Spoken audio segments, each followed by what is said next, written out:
I thought the door was locked. I thought I was safe.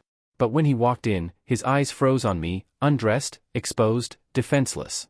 For a heartbeat, I expected him to turn away.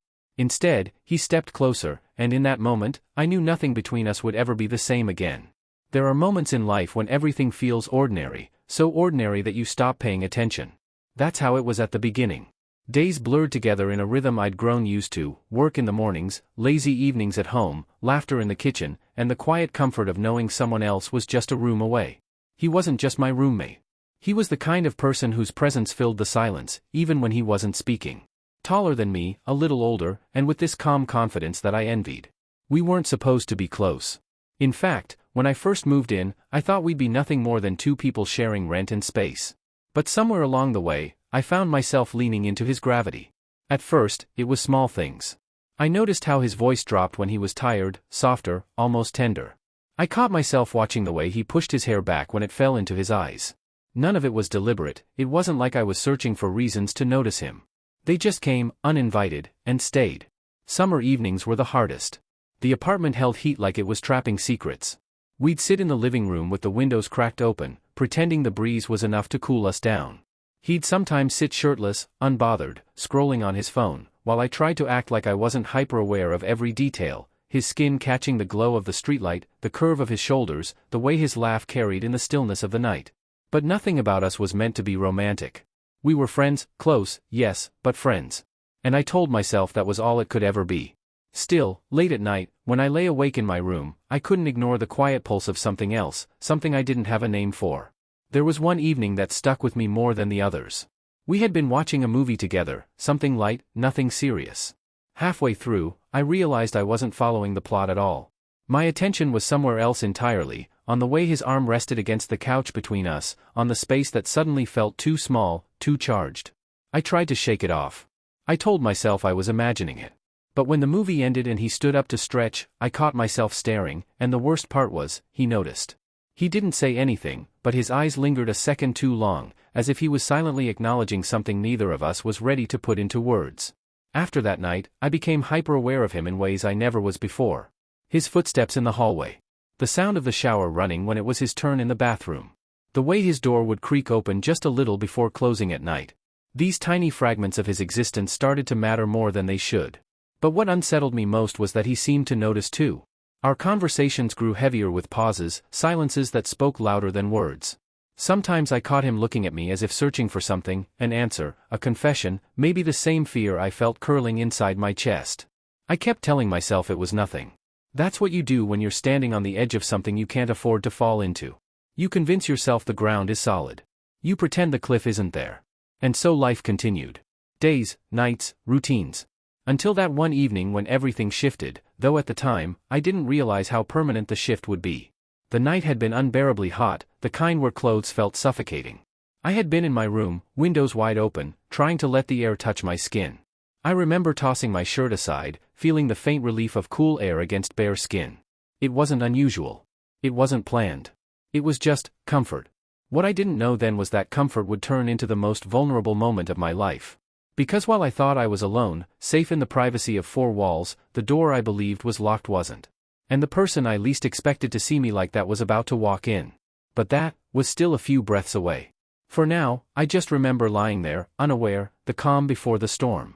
The night heat pressed down on me like a weight. The small fan in the corner of my room pushed around air that was just as warm as my skin, doing little to cool me. I had given up on trying to fight it, slipping out of my shirt, lying back on the bed, half lost in the shadows of the room. The window was open, the sound of the city spilling in, cars passing, a dog barking, the faint hum of voices from the street below. I wasn't thinking of him then. Not in that exact moment. I was only thinking about how suffocating the night felt. My guard was down, the way it always is when you're alone in your space. My phone rested face down beside me, my body stretched across the sheets, bare, comfortable in the kind of vulnerability that only solitude allows. But solitude is fragile. It can shatter with the smallest sound. The sound came in the form of my door creaking open. It was faint at first, so faint I almost thought I imagined it. Then the soft thud of a step, hesitant, as if whoever entered knew they shouldn't. My heart caught in my chest. I turned, expecting to see nothing more than shadows or maybe the draft from the open window pushing at the frame. But there he was, standing in the doorway, half in the light from the hall, half swallowed by darkness. For a long second, neither of us moved. I froze, caught in a moment I hadn't prepared for. His eyes landed on me, on the bare skin I hadn't meant for him to see. And for once, I couldn't mask myself with humor, or small talk, or the usual walls I kept carefully built. I was exposed, literally, painfully exposed, and he was the witness. 1,000 instincts surged through me all at once. Pull the sheets higher. Demand to know why he was in my room. Pretend it was nothing. Pretend I didn't care. But my body betrayed me. My hand twitched, my breath grew shallow, and in that hesitation, I knew he saw everything, not just skin, but fear, vulnerability, the thing I tried hardest to hide. I expected him to look away. That's what anyone would do, isn't it? Out of respect, or discomfort, or just basic decency. I expected him to stammer an apology, shut the door, vanish back into the safety of his own room, leaving me to sit in the burning shame of the moment. But he didn't. His hand stayed on the doorframe, knuckles pale against the wood, his body tense like he was caught between two choices. His eyes lingered, not hungry, not careless, but searching, as if he was trying to read me, as if this moment wasn't just about what he saw, but what it revealed. I swallowed hard, my throat dry, the words I should have said stuck somewhere deep. All I managed was a whisper, softer than I meant. You shouldn't be here. The words hung between us, fragile, breaking the silence but not the spell. He didn't move. His shoulders shifted slightly, like he was about to step back, but then he didn't. Instead, he let the door fall half shut behind him, closing out the hallway light until it was just us, the dim glow from the street outside casting faint lines across the room. That's when I realized, he wasn't leaving. And I didn't know what terrified me more, that he had seen me like this, or that he was choosing to stay. He spoke finally, his voice low, careful, almost like he was afraid of the words themselves. I didn't mean to, he trailed off, his gaze flickering between the floor and me. I thought you were. He stopped again, shook his head slightly, then whispered, sorry. The word didn't sound final. It didn't sound like an ending. It sounded like a beginning he wasn't ready to name. I shifted on the bed, pulling the sheet higher over my chest, the fabric feeling both protective and useless. My heart raced, pounding against my ribs like it wanted to escape. In that fragile moment, I knew everything was changing. The silence that stretched between us wasn't ordinary anymore. It was loaded, heavy with something I didn't want to define. He should have left. He should have walked out, closed the door, given me back the safety of pretending nothing had happened. But he didn't. He stayed. And though he hadn't taken a single step closer yet, I could already feel the distance between us shrinking, the air thickening with questions neither of us dared ask. I tried to steady my breath, to pretend I had control, but the truth was, I didn't. The truth was, I was afraid, not of him, but of myself, of the way my pulse betrayed me, of the part of me that wanted to know what would happen if he did take that step forward. The night didn't feel hot anymore. It felt dangerous.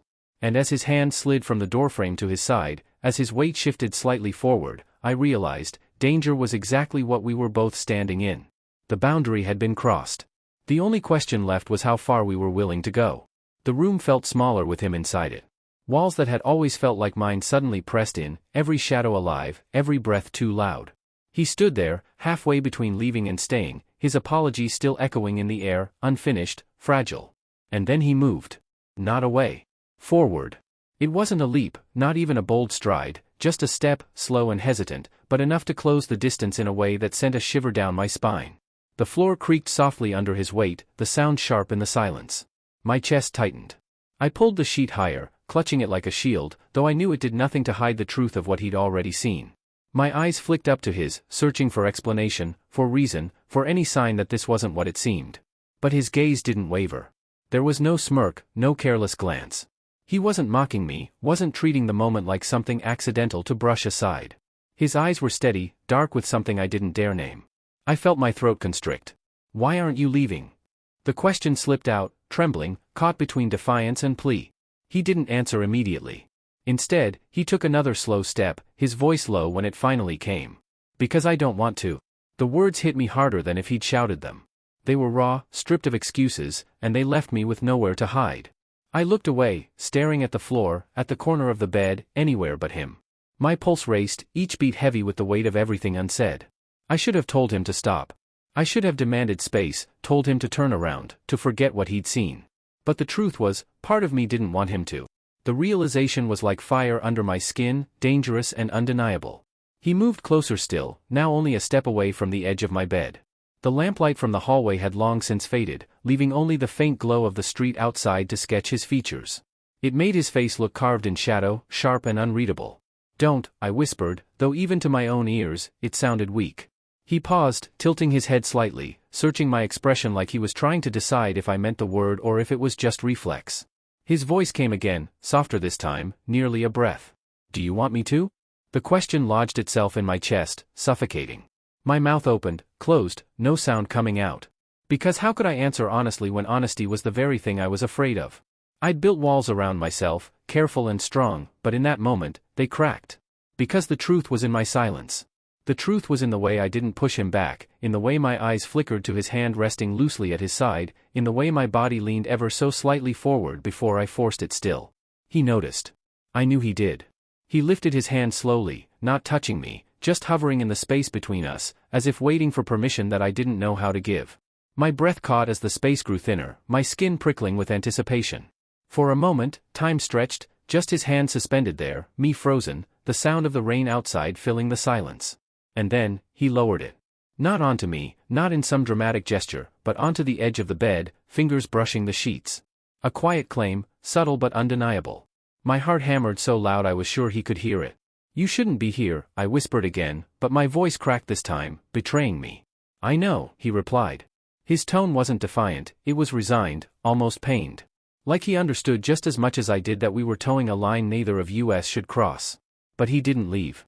Instead, he sank down to sit at the edge of the bed, careful, slow, like if he moved too fast, the whole fragile moment would shatter.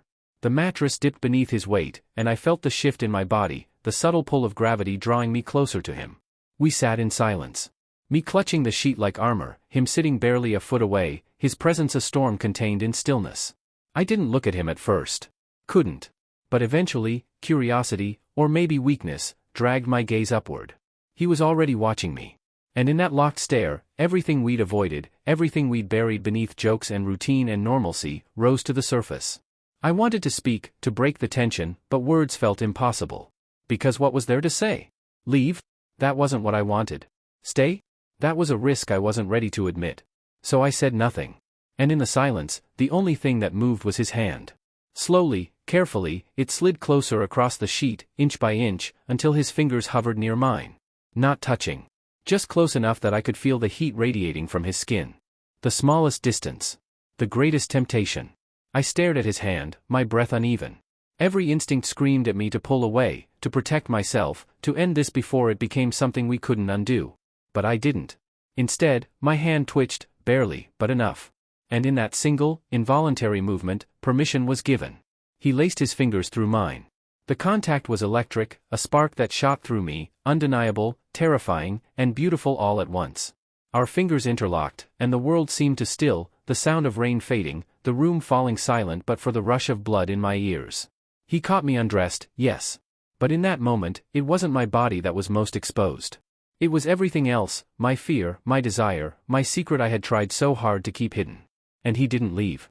He stayed. And that made all the difference.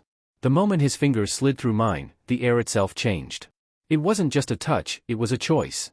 A choice neither of us had spoken aloud but one that left a mark deeper than either of us expected. I barely slept that night. Long after he had slipped quietly out of my room, leaving the silence louder than his presence had ever been, I lay awake, staring at the ceiling. My hand still tingled from where his fingers had interlocked with mine, as if the imprint of his touch had burned itself into my skin. And the question started. What had I done? What had we done? What if someone found out? The house felt too small the next morning. Every sound, every movement carried a weight it hadn't before. I moved carefully, deliberately, as if being too loud might give me away. The secret sat in my chest, heavy, waiting to be discovered. When I finally saw him again, hours later, in the kitchen, it was almost unbearable. He stood there like nothing had happened, pouring coffee, his back turned. And for a second, I almost convinced myself it really hadn't happened, that I'd dreamt it all in a haze of exhaustion and imagination. But then he turned. And his eyes found mine. Just a flicker, just long enough to say, I remember too. And that was all it took for the heat to rush back into my face, for my breath to falter. He didn't speak of it, didn't tease or confess, but in that glance, the truth was undeniable. We carried on like nothing was different, but everything was. When he brushed past me to reach for a glass, I felt my body stiffen at the nearness. When his hand lingered a moment too long on the countertop after setting something down, I caught myself watching, wondering if it meant anything. The worst part was how natural it felt, this new current between us. As though it had been waiting all along, hidden just beneath the surface, and all it took was one mistake, one undressed moment, for it to break free. But natural didn't mean safe. That became clear a few nights later. We had friends over. Nothing unusual, just the familiar chatter of shared dinners and lazy conversations stretched late into the evening. I tried to immerse myself in it, to pretend I wasn't hyper-aware of him sitting across the room, of the way his laughter felt different now, sharper somehow, like a sound only I was tuned into. At one point, someone made a joke, something light, nothing that mattered, and everyone laughed. He did too, but his gaze lingered on me instead of the person who spoke. It was just a few seconds, maybe less, but it was enough. I looked away immediately, my cheeks burning. Because in that moment, it wasn't just me who noticed. Another friend caught it. I saw their brow furrow, their eyes darting between us before they quickly looked down at their drink. Panic surged. My stomach twisted. Suddenly, every laugh, every glance felt dangerous. Like we were standing under a spotlight and everyone else was only moments away from piecing together a truth we hadn't even admitted out loud ourselves. The rest of the night passed in a blur. I barely spoke, too focused on keeping my distance, on making sure there was no hint, no slip. I told myself I was imagining it, that no one saw, that it was just paranoia. But when the guests finally left and the door clicked shut, the silence between us was unbearable. I turned to him, desperate, frustrated. "You can't look at me like that," I whispered, voice sharper than I intended.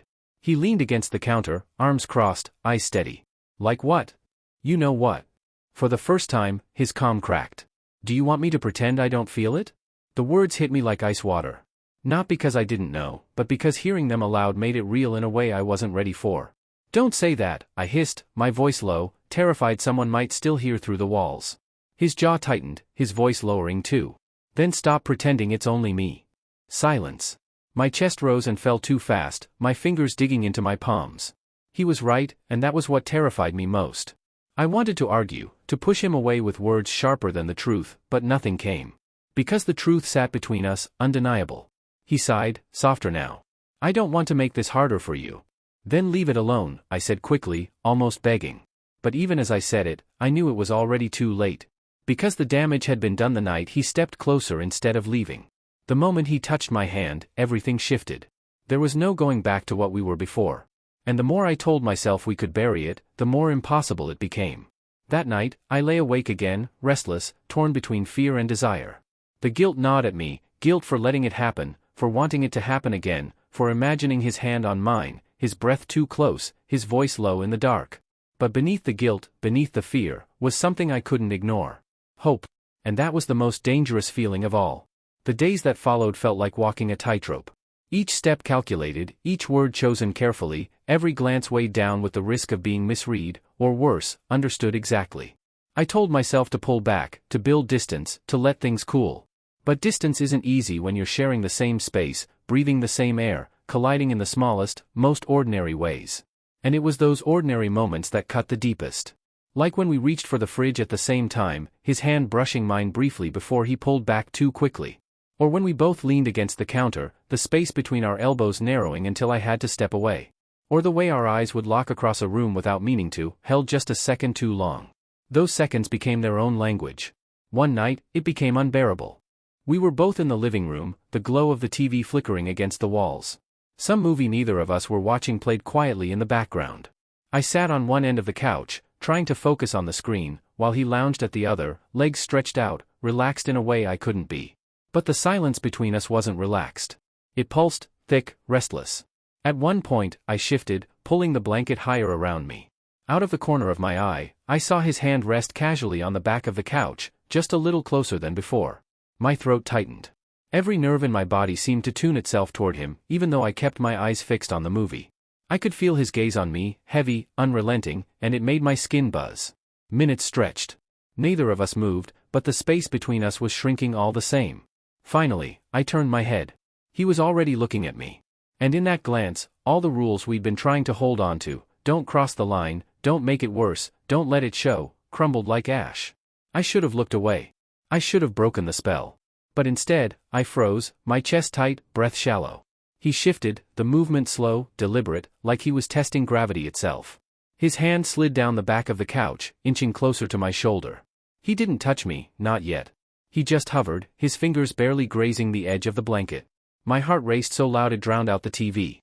"This is wrong," I whispered before I could stop myself. His voice was quiet, steady. "Then tell me to stop." I opened my mouth, but the words wouldn't come. Because the truth was, I didn't want him to stop. And he knew it.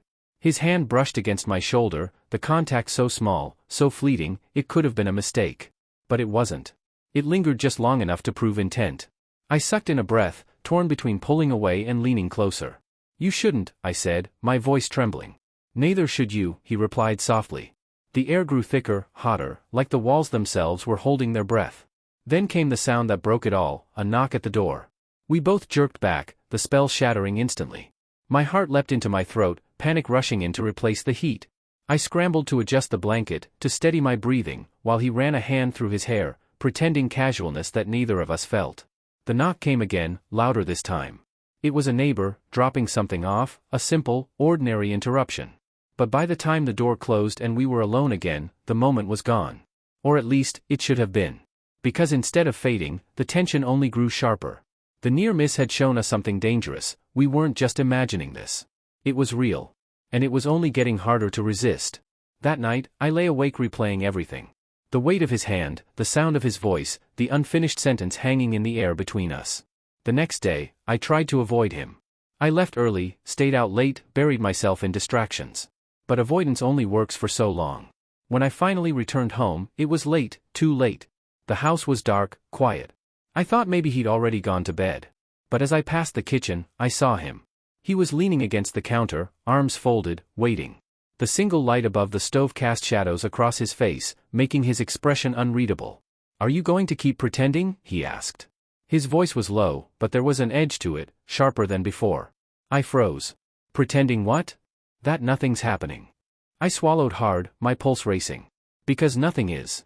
He pushed off the counter, taking a slow step toward me. "Then why can't you look at me when you say that?" I did look at him then, and it was a mistake. His eyes were steady, unflinching, pulling me in. I tried to speak, but my throat closed up. The air between us crackled, charged with something neither of us could name aloud. "Say it," he whispered, closer now. "Say you don't feel it." But I couldn't. Because the truth was, every inch of me was on fire. Every beat of my heart was screaming the opposite. And in my silence, he found his answer. He stepped closer again, so close I could feel the warmth radiating off him. His hand lifted, hovering near my face, hesitating as if giving me one last chance to stop this.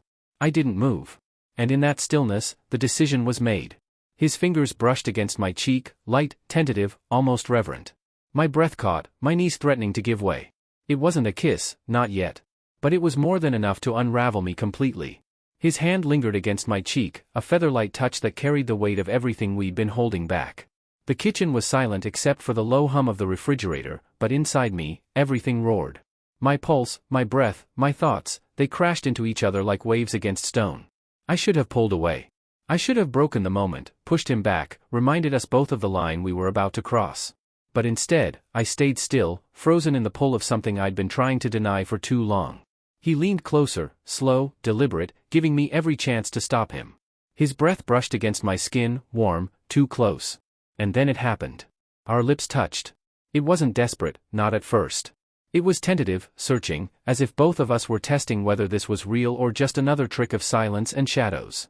But the second I responded, even slightly, even just leaning in, the tension that had been building for weeks broke like glass. The kiss deepened, sharp with hunger and relief. His hand moved to the back of my neck, anchoring me as if afraid I'd vanish, while mine clutched the counter behind me, desperate for balance. It was reckless. It was wrong. And it was everything I had been trying not to want. When we finally broke apart, my chest heaved, my mind spinning. "This can't," I started, but my voice cracked, betraying me. He shook his head, his forehead still resting against mine. "Don't say it."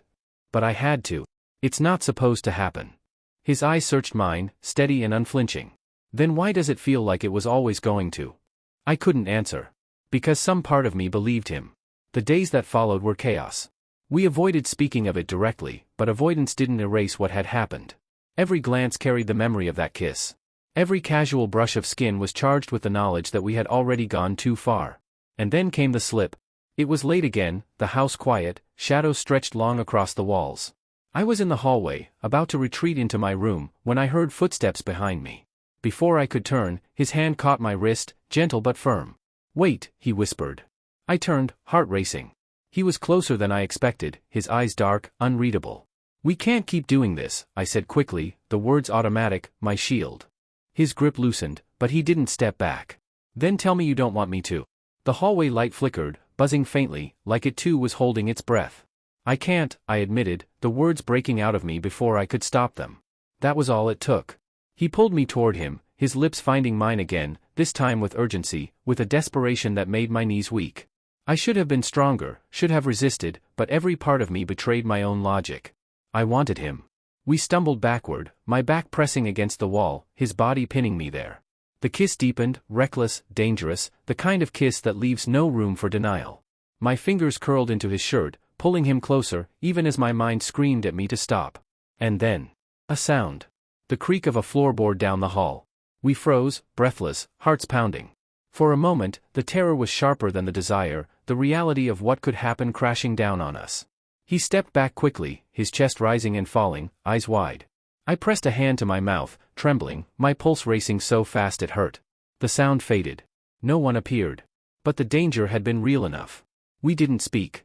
We couldn't. We just stood there in the half-dark, shaken, knowing we had crossed a line that couldn't be uncrossed. That night, I lay awake again, replaying every second. The feel of his lips, the sound of footsteps, the rush of fear that tangled with the thrill. This was no longer just a secret between us. It was a secret that could destroy us if anyone else ever found out. And yet, despite the fear, despite the shame, the truth was clear, I didn't want it to end. The next morning, the tension was unbearable. We moved around each other carefully, avoiding eye contact, our words clipped and shallow. Anyone else would have thought we were simply tired, maybe annoyed. But underneath the surface, it was chaos. At one point, he caught me staring. Not in anger, not in accusation, just staring, like he was silently asking if I regretted everything. I didn't answer. I just looked away, but the truth sat heavy in my chest. I didn't regret it. I regretted that I couldn't admit it out loud. And that contradiction, wanting him, fearing him, needing him, hiding him, was tearing me apart. By the end of the week, we were unraveling. Every attempt to act normal only drew us closer. Every effort to ignore the pull made it stronger. It wasn't a question of if we would break again. It was only a matter of when. And deep down, I knew the next time, we wouldn't be so lucky to escape unnoticed. Secrets have a way of growing heavier with time. What begins as a fleeting moment, an accident, a mistake, a single kiss, slowly becomes a weight you carry everywhere. By then, it wasn't just a secret between us. It was a storm waiting to break. And the night it finally did began like nothing at all. The air outside was heavy with summer rain. Water streaked down the windows, the sound filling the silence of the house. We'd stayed in that evening, both of us moving around each other quietly, careful as always. But there was an edge to it, a tension sharper than usual. I felt it most when he brushed past me in the hallway, the warmth of his arm grazing mine. Or when our eyes met across the room, holding too long before darting away. Something was going to snap. I knew it. Maybe he did too. It happened in the kitchen, of all places. We were cleaning up after dinner, the sink running, plates clinking softly. I was drying a dish when he reached for it at the same time, our hands colliding. The touch lingered, neither of us pulling away. I looked up, and there it was. The look I'd been running from for weeks. Raw, unguarded, impossible to deny. And before I could think, before I could tell myself no, I leaned in. The kiss came fast, desperate, like a dam bursting. His hand gripped the edge of the counter, mine clutched the fabric of his shirt. The sound of rain drowned out everything else, as if the world itself had conspired to cover our sin. It should have been perfect. It should have been enough. But then, a voice. "Hey, are you?" We broke apart instantly, breathless, eyes wide with panic. Someone stood in the doorway. Not close enough to see everything, but close enough to know something was wrong. Their eyes narrowed, flicking between us, suspicion sharp in their gaze. My heart stopped. I forced a laugh, stepping back too quickly, nearly dropping the dish still in my hand. Just, cleaning up. He was helping. The explanation was clumsy, rushed. Their stare lingered a moment longer before they muttered something under their breath and walked away. The silence that followed was unbearable. I couldn't breathe. My hands shook.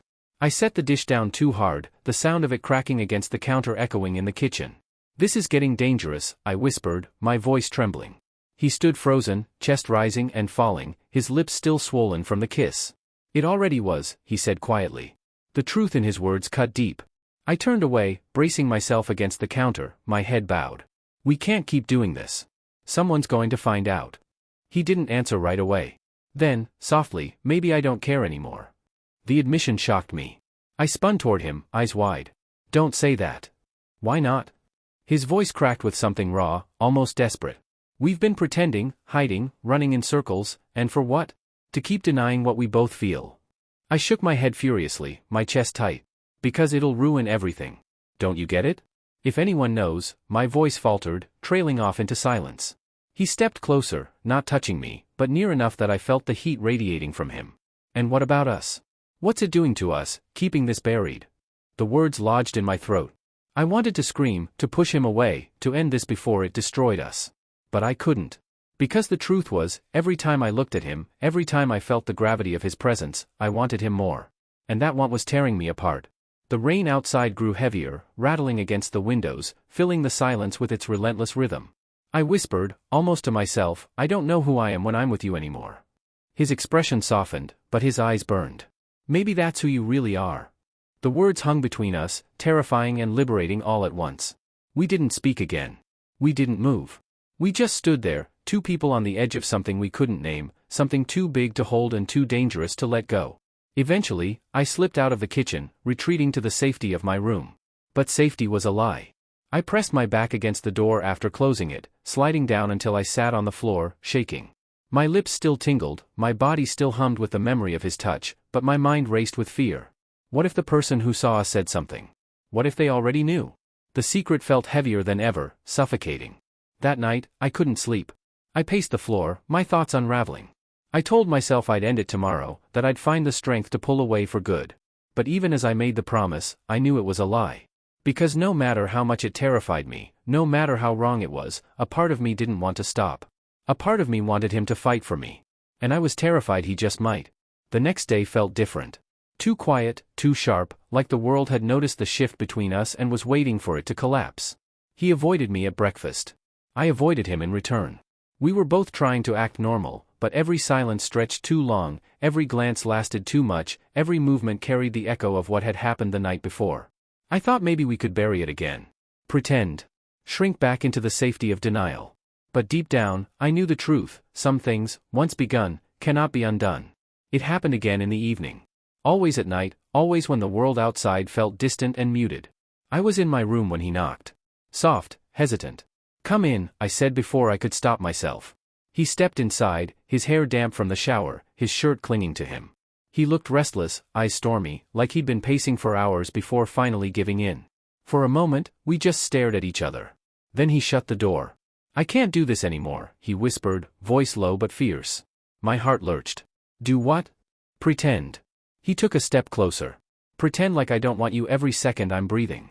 The words hit me like a blade. I pressed back against the desk behind me, searching for escape, but there was none. His presence filled the room, filled my chest, filled the space I'd been trying to keep empty.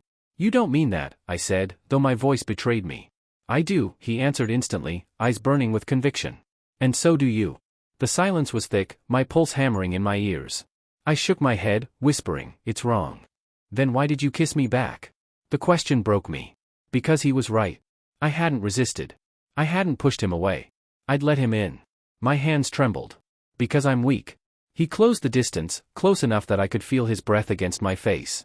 No, he said, his voice softer now. Because you want me to. Something inside me snapped. I grabbed his shirt, pulling him into me, our mouths crashing together in a kiss that tasted of desperation and surrender. His hands framed my face, my back hit the wall, and for once, I didn't care about consequences. I didn't care about fear. For a fleeting moment, there was only us. But the world has a cruel way of reminding you it's watching. The door burst open. A voice, sharp, accusing, filled the room. What the hell is going on here? We froze, lips still close enough to touch, breath ragged, caught in the act we swore would never happen again. The person in the doorway, someone who mattered, someone whose opinion carried weight, stared at us in shock. Their face twisted between disbelief and anger, eyes darting from me to him, putting the pieces together in an instant. I felt the blood drain from my body. My stomach knotted, bile rising in my throat. This was it. The secret wasn't a secret anymore. I can explain, I started, my voice trembling, but the words sounded empty even to me. Explain, they snapped. You think there's an explanation for this? The room felt suffocating. I tried to move, to step forward, but he put a hand on my arm, grounding me, steadying me. He didn't flinch. Didn't cower. Didn't even try to deny it. His chin lifted, his voice steady as stone. Yes, he said. It's exactly what it looks like. The words stole my breath. I turned to him, wide-eyed, horrified. What are you doing? I whispered, panic-lacing my tone. Stopping the lie, he answered, not looking at me. His eyes were locked on the figure in the doorway, unashamed, unshaken. But I wasn't ready. I wasn't brave. My chest caved in with fear, my thoughts unraveling. What would happen now? What would they say? What would it cost us? The figure in the doorway shook their head slowly, disappointment carving lines into their face. Do you have any idea what you're risking? What this means? Their voice cracked with something that sounded almost like betrayal. I don't care, he said again, firm, unwavering. I'd rather burn everything down than keep pretending. The room spun. My legs felt weak.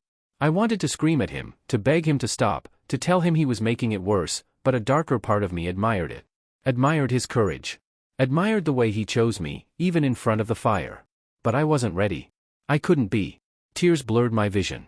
Please, I choked out, voice breaking. Please, just leave. He turned to me then, his expression crumbling at the sight of my tears. For the first time, doubt flickered in his eyes. You don't mean that, he whispered. Ido, elite. Go. Please. The silence that followed was unbearable. Finally, he stepped back, his jaw tight, pain written across every line of his face. He brushed past the figure in the doorway without another word, disappearing into the hall. The room felt colder the second he left. The figure who had caught us lingered, their stare heavy, their silence louder than any accusation. Finally, they said, you need to decide what you're doing. Because you can't keep walking this line forever. The door shut behind them, leaving me alone. I collapsed onto the floor, shaking, tears spilling freely now. The storm had broken. And nothing would ever be the same again. The house felt unbearably quiet after that night, like silence had teeth and it was chewing me alive. I avoided him, and he avoided me, but not in the way we had before. This time, the distance was jagged, full of words unsaid and wounds unhealed. When I did see him, his eyes carried a weight I couldn't bear to meet, hurt, betrayal, longing. He had offered me everything, and I had pushed him away in the moment he needed me most. Part of me wanted to run after him, to take it back, to whisper, I'm just scared, not unwilling. But fear won again. Weeks blurred into each other. The one who had caught us never spoke of it, but their silence was its own warning. One mistake had already set fire to the fragile world we shared. Another would burn it to the ground. Still, late at night, I found myself remembering.